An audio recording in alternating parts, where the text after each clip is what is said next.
President-elect Trump speaks at a victory tour rally in December 2016 in Des Moines.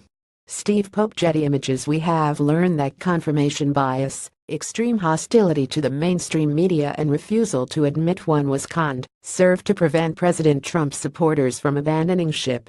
He no longer is an ordinary president in their eyes, but rather a cultural spokesman for their anger, fear, resentment, and, yes, xenophobia in some cases.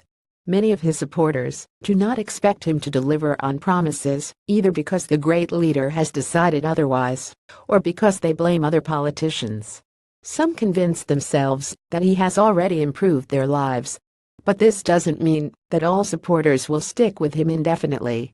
Some actually care about outcomes. Others will get bored with the constant whining about the media and other politicians.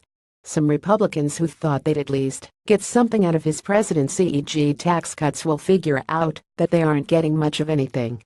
Whatever the cause, there need not be one cataclysmic moment that convinces persuadable Trump supporters that they should jump ship. More likely, they'll drift away in drips and drabs, either finding other political entertainment or losing interest in politics altogether, perhaps before 2018, but more likely after the midterms, if the GOP gets shellacked. A new Reuters Ipsos poll bears this out. According to the Reuters Ipsos daily tracking poll, the Republican president's popularity is eroding in small towns and rural communities, where 15% of the country's population lives. The poll of more than 15,000 adults in non-metro areas shows that they are now as likely to disapprove of Trump as they are to approve of him. In September, 47% of people in non-metro areas approved of Trump, while 47% disapproved. That is down from Trump's first 4 weeks in office, when 55% said they approved of the president, while 39% disapproved. His core support, among men, whites, and people who never went to college, is dipping.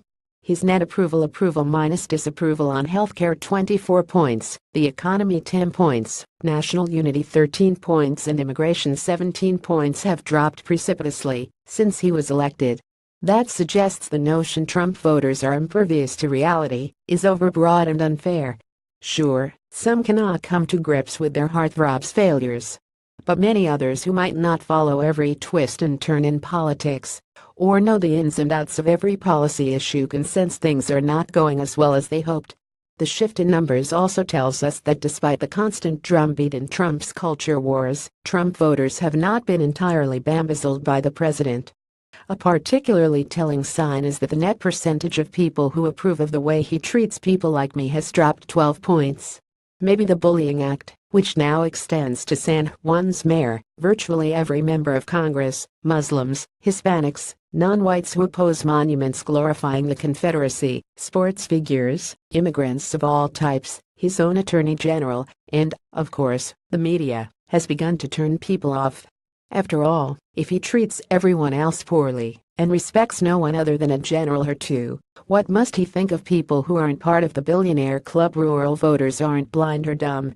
They've seen how Trump spontaneously reacted to victims of natural disasters, complaining about the coverage or congratulating himself. It might strike voters as peculiar, even distasteful, that Trump's all-consuming ego allows no room for others' suffering. They might not have realized it a year ago, or perhaps they did and loathed Hillary Clinton more, but it seems that people in rural America, who should like him the most, like him a whole lot less. Familiarity certainly does breed contempt.